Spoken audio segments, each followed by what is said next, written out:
Hello, I am Dr. Savitha, Associate Professor, Department of Chemistry, Maharani Science College, Parliament, Mysore. In the earlier video, we have learned aldol condensation, which is a condensation reaction or a self-addition between two aldehydes or ketone, forming a beta hydroxyaldehyde or ketone, commonly called as aldol.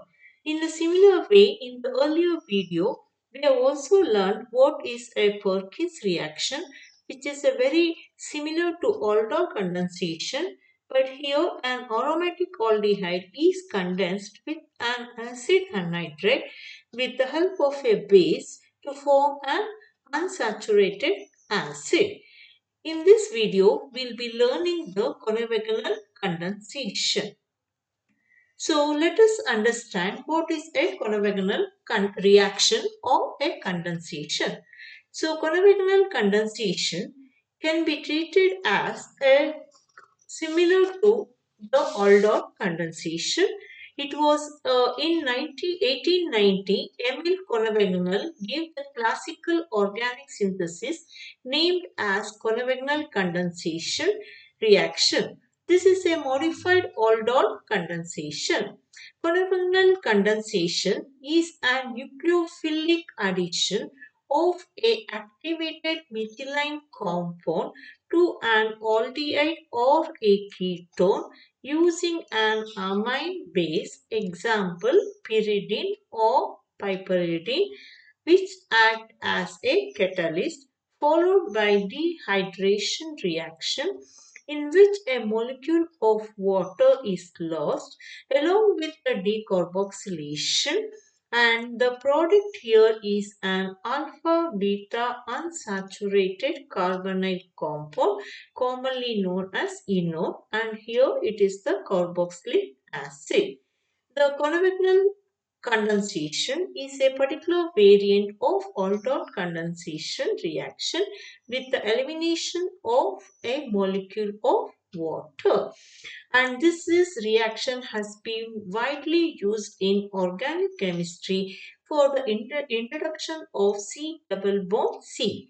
Here, the active hydrogen compound or active methylene compound should be in the form of ZCH2Z or ZCHRZ, where Z is an electron withdrawing group. Let us try to understand what is an active methylene compound or commonly referred as active hydrogen compound. The active hydrogen compounds are the compounds which contain a methylene group, that is the CH2 group, which are directly bonded to electron withdrawing group like carbonyl group or CN group. This electron withdrawing group makes the hydrogen atoms of the methylene group to be more acidic so that they can be easily removed by using an appropriate basis. Hence, this hydrogen atom are referred as active hydrogen atom, and these compounds are called as active methylene compound. And this active methylene compound should be in the form of ZCH2Z or ZCHRZ, and as already discussed, Z is an electron withdrawing group.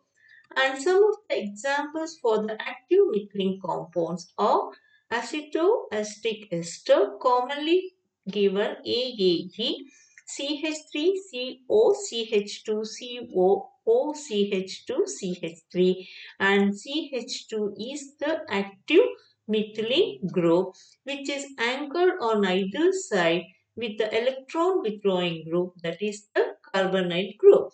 The another example is malonic ester. Here also the CH2 has been anchored on either side with the carbonyl group, and commonly it is referred with the letter Me. So here this is the structural formula of the active methylene compound, that is the malonic ester. Here CH This is the active methylene group which has a carbonyl group on either side, and this electron withdrawing group withdraw the hydrogen atom from the active CH2, that is the methylene group, and become acidic atom, and hence these are called as active methylene compounds. So coming to the Konevengal reaction, the general reaction of Konevengal condensation can be given as such. Here we have a carbonate group. The carbonate group is an aldehyde or a ketone. So if I take an aldehyde, it can be an acetaldehyde, or if I take the ketone, it can be an acetone. And here the catalyst is usually a weak basic amine, pyridine or piperidine.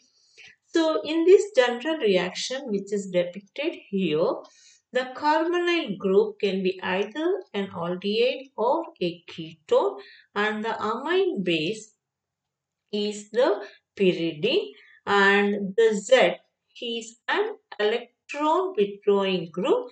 Some of the common examples of electron withdrawing group can be diethyl malonate or ethyl acetoacetate, which are strong enough to enable protonation, deprotonation to produce the enolate ion in the presence of the mine base, which we'll be discussing in the next slide. So coming to the Konevengal reaction, as already said, Konevengal reaction can be treated as a crossed aldol condensation. To carry out the Konevengal reaction, electrophilic carbonyl compound such as aldehyde or ketone is treated with active hydrogen containing compound or active methylene compound. For example, the malonic ester in the presence of a catalyst, that is a base which can be a pyridine or a piperidine. And the mechanism is very much similar to aldol condensation, where a carboanion is generated which attacks the aldehyde or a ketone. Further, with the dehydration and the decarboxylation, here we are going to get an alpha beta unsaturated acid. So let us take the example of acetaldehyde. A carbonyl compound is going to react with the active methylene compound. Here we have taken the malonic ester, and the base here is the pyridine. So we get an intermediate which upon hydrolysis and decarboxylation we get an alpha beta unsaturated acid, that is the protonic acid. This is all about the Konevengal reaction, where a carbonyl compound reacts with the active ethylene compound, methylene, that is the malonic ester, to give the corresponding alpha beta unsaturated acid. Coming to the steps in the Konevengal reaction, the first step is the formation of a carboanion. So here the active methylene compound we are going to take is the malonic ester. So this can be represented as CH2COOC2H5 twice, and it is written as follows. So here we have an active hydrogen which can take up the base, here the pyridine. The deprotonation of the active methylene group by the base to give a carboanion which is resonance stabilized. So in this step, the base pyridine will take up a proton from the active methylene group, that is the malonic ester, to form the nucleophile.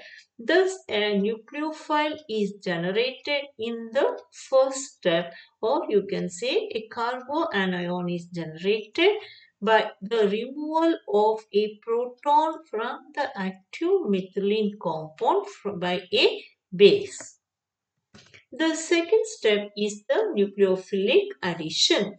So the earlier step we have generated a nucleophile that is from the malonic ester where we have removed a active hydrogen by the base and a nucleophile is generated.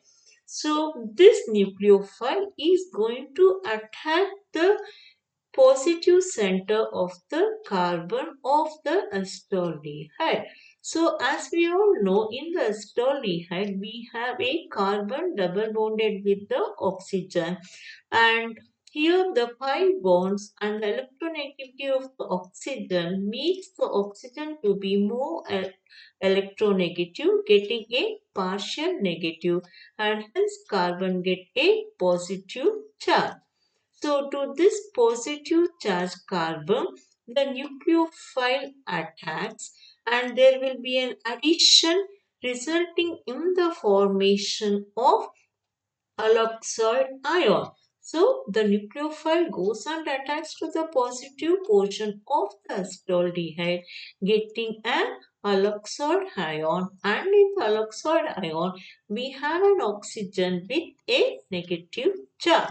So this is the second step in the Konevengal reaction. Coming to the third step, which is a protonation. So here we have got an alkoxide from the steps 2 where oxygen has a negative charge. So this has been resulted by the addition of an aldehyde to a nucleophile, or we can say in the other way, the nucleophile attacks the carbonyl carbon with the formation of alkoxide ion. So this alkoxide ion, the oxygen carries a negative charge. This negative charge on the oxygen is balanced, or I can say the negative oxygen in the product anion accepts a proton from the BH to give you the product hydroxy ester. So this is the third step where a protonation of an alkoxide ion takes place to give the corresponding ester. So the last step is the hydrolysis and the decarboxylation. So we have got an hydroxy ester where we have an aldehyde moiety with a malonic ester moiety, and this undergoes the hydrolysis in presence of KOH, and further and the intermediate that is formed is a highly unstable decarboxylation, and dehydration results in the formation of a unsaturated, that is alpha beta unsaturated carbonyl compound, that is the protonic acid. So here the hydrolysis results with the elimination of two molecules of ethyl alcohol. Further, when this is heated, a hydrogen and the hydroxyl from the two neighboring carbon atoms are removed in the form of water molecule, and there is a shift of the proton and we get an unsaturated. Further, this also undergo decarboxylation, that is the COOH. One of the COOH, the COO moiety is removed in the form of carbon dioxide, and this proton is being transferred to this carbon atom. So minus CO2 minus H2O results in the formation of the product, here the protonic acid. So once again the hydrolysis and the decarboxylation steps are as follows. The hydroxy ester which has been formed in the earlier step 3 reaction undergo the hydrolysis where two molecules of ethyl alcohol is eliminated from the ethyl group of the malonic ester, and hence this is an intermediate which is an unstable. And here when this product is heated, upon heating there is an elimination of OH and proton from the two neighboring carbon atom with the formation of a unsaturated, that is the formation of a double bond. Parallelly, there is also a decarboxylation of one of the COOH and minus CO2, that is carbon dioxide is eliminated, and the proton is in turn transferred to this carbon atom to satisfy the valency, and we get the alpha beta unsaturated carboxylic acid, that is called as protonic acid, which is the end product of the Konevengal reaction. Now coming to the scope of the Konevengal reaction, the Konevengal condensation is a key step in the commercial production of the anti-malarial drug lumefantrine. Apart from that, Konevengal reaction is used in the synthesis of conjugated enol, which serve as key intermediates in various reactions. The Hans-Pyridine synthesis, the Giebold reaction, and Fish-Benary-Furan synthesis all contain a Konevengal reaction step. The reaction also led to the discovery of CS gas. This is all about the mechanism of the Konevengal reaction and its scope. Thank you.